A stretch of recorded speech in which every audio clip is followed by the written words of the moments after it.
Eh bien salut à tous, c'est Cécile, j'espère que vous allez bien, moi ça va extrêmement bien. Aujourd'hui on se retrouve pour les pronostics des NSL, j'espère que vous avez passé une bonne journée. Moi c'est le cas, il fait chaud, il fait bon, on est là, il fait un peu chaud mais ça va, ça passe. Donc voilà, on aura NSL dans la nuit de dimanche à lundi, ça va être sympa. Ça change de date visiblement, ce sera plus en été maintenant qu'en hiver, mais bon, je trouve ça assez fun. Si on peut avoir Extreme Rules une autre fois, plus tard dans l'année que plus tôt. Je trouve ça assez sympa.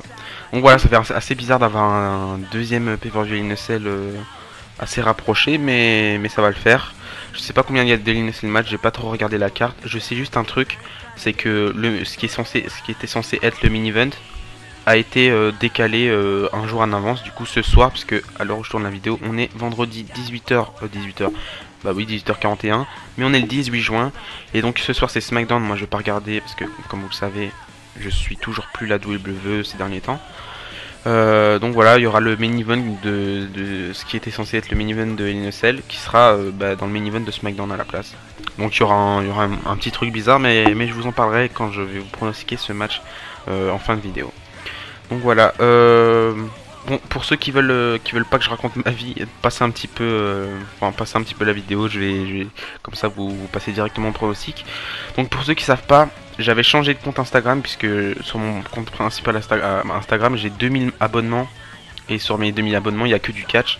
Et j'avais essayé de faire une petite pause de catch, me détacher un petit peu pour revenir de plus belle, j'ai envie de dire, mais aussi parce que j'en avais fait une grosse overdose avec la WWE et le produit assez merdique, on va pas se mentir, qui nous offre. Donc j'avais essayé de faire une petite pause. Là j'ai récupéré mon ancien compte Instagram parce que j'en avais marre d'être sur un compte secondaire. Donc voilà, tranquillou bilou. On va faire les informations directement. Donc le pay-per-view WWE NSL 2021 aura lieu le 20 juin en direct du Thunderdome à Tampa en Floride au Yuengling Center. Le show principal commencera à 2h heure de Paris ou 20h heure de Montréal. Et comme d'habitude, le kick-off, s'il y en a un, ce sera gratuit pour tout le monde, sur YouTube, sur Twitter, sur Twitch. Je sais pas où est-ce qu'il le diffuse, mais d'habitude, il le diffuse un peu partout. Bref, donc il y avait combien de matchs? 1, 2, 3, 4, 5.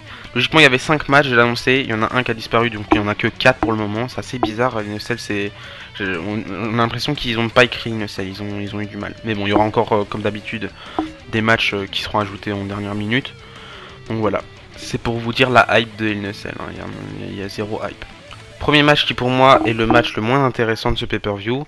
D'ailleurs si je le regarde un jour, c'est que j'ai eu du courage. Et là vous vous dites, mais pourquoi tu dis ça? Chez Shayna Baszler, Alexa Bliss, on aime, on adore. Ouais, c'est vrai que c'est deux bonnes catcheuses solo. Enfin plus Shayna Baszler, je préfère Shayna Baszler qu'Alexa Bliss en solo. Même si je préfère Alexa Bliss généralement. Ouais, ça c'est juste, le Marc qui est en moi qui réagit. Je raconte de la merde aujourd'hui. Bref. Mais je trouve que le match sera pas intéressant du tout, puisque on sait très bien qu'Alexa Bliss va gagner, Shayna Baszler sera très mal utilisée, et voilà, il y aura encore cette histoire de Alexa Bliss assez bizarre. En fait, quand elle était accrochée au Fiend, je trouvais ça intéressant parce qu'il y avait un truc à suivre, mais là, maintenant qu'elle est détachée au Fiend, qu'elle a fait limite un heel turn sur le Fiend, alors que le Fiend, c'est le heel de l'histoire, voilà, ça m'intéresse pas du tout. Voilà, faites-vous votre propre avis, mais je pense qu'on a tous le même avis plus ou moins. Pronostic, excusez-moi, donc je disais, pour moi ce sera une victoire d'Alexa Bliss, même si je préférais que Shayna Baszler gagne. Bref, prochain match sera Bianca Belair qui défendra son titre de SmackDown face à Bayley. Toujours un single match, un match pour un titre du coup, mais il n'y a pas de stipulation, pas d'Elimination, pas de leader match ou quoi que ce soit. Donc c'est juste un rematch pur et dur de WrestleMania Backlash. Donc voilà. D'ailleurs, je sais pas si je l'ai déjà dit, mais sur l'image là, ils ont modifié la tête de Bianca Belair. C'est extrêmement moche. On dirait que. Bref, c'est bizarre. On s'en fout. Ce que je voulais dire, c'est que j'ai l'impression avec la WWE, c'est pareil. Hein, ça tourne en rond. Ils virent des superstars. Il n'y a plus de challengers, il n'y a plus de challengers. On repart sur des rematchs 34 millions de fois. Bobby Lashley contre McIntyre, je sais pas c'est le combien de rematch. On en a marre. Asuka elle affronterait Ripley chaque jour, chaque semaine à SmackDown, c'est chiant. Bref, voilà pour moi le contenu de WWE actuellement c'est clairement pas qualitatif et c'est pas regardable. C'est regardable mais quand t'aimes bien le catch, quand tu te donnes à fond quand tu donnes à regarder du catch, c'est pas regardable. Mais bref, pour moi, ce sera une victoire de Bianca Belair assez facilement. Prochain match est déjà avant-dernier match du pay-per-view, du moins avant-dernier match officiel, puisqu'il y aura sûrement des matchs annoncés à la dernière minute. Donc Rhea Ripley va affronter Charlotte Flair, elle va défendre son titre de Raw face à Charlotte Flair. Rematch de WrestleMania 36, bon, voilà. C'est un bon match, je peux m'attendre à un bon match, mais voilà, il n'y a pas de stipu, je pense que ça aurait pu être un in a cell, pourquoi pas. Charlotte Flair elle a fait un in a cell match dans sa vie, pourquoi pas un deuxième, enfin voilà, bon, moi c'est le premier truc auquel j'ai pensé quand j'ai entendu que ce match a été annoncé, mais ce qui paraît non, ce sera un match en simple. Bianca Belair, oh là là, je suis à côté de la plaque. Rhea Ripley qui va défendre son titre, je pense qu'elle peut perdre. Je pense que Rhea Ripley est pas du tout dans son run. Elle peut perdre face à Charlotte Flair et je pense que c'est les plans. Hein. Je pense qu'ils veulent faire Charlotte Flair championne. Pour faire quoi, je sais pas. Il y a Eva Marie, Arrow, il y a Doudrop, je sais même plus c'est quoi son nom. Enfin, ils ont changé le nom de Piper Niven. Bref, voilà. Vous connaissez Vince McMahon. C'est pas ouf. Mais bon, pour moi, si je devrais donner mon dernier mot, ce sera, j'espère que c'est une victoire de Rhea Ripley, mais je pense que Charlotte Flair va conserver, malheureusement. Charlotte Flair va gagner le titre, malheureusement. Prochain match, et c'est le premier c'est le match annoncé pour le moment. Donc, ce sera pour le titre de la WWE de Bobby Lashley. Si McIntyre perd, il n'aura plus de chance, pour le titre face à Bobby Lashley. Je viens de le lire, je savais même pas. Donc encore une fois face à Drew McIntyre, je pense que Drew McIntyre peut remporter le titre à ce moment-là. Je pense que leur plan c'est de faire un petit Cena McIntyre à SummerSlam. Même si tout le monde pensait qu'ils allaient faire un Bobby Lashley Brock Lesnar à SummerSlam, mais à ce qui paraît, peu de chances que ce match ait lieu. Donc pour moi ce sera un McIntyre Cena ou alors Reigns Cena, mais je pense pas. Hein. Bref, McIntyre Lesnar, pourquoi pas. Mais bref. Moi, je pronostiquerais une victoire de Drew McIntyre. J'ai pas suivi la rivalité du tout. Hein. Je pronostiquerais une victoire de Drew McIntyre assez facilement. Même si Bobby Lashley il est très fort ces derniers temps. Mais Drew McIntyre mérite de récupérer son titre et de pouvoir défendre son titre face à du public pour une fois. Et d'ailleurs, bientôt c'est Money in the Bank en juillet. Je vous ferai mes petits pronostics. Ça, c'est un pay-per-view que j'ai vraiment la hype, j'ai vraiment hâte. Et enfin, dernier match qui aura lieu à SmackDown au lieu de In a Cell.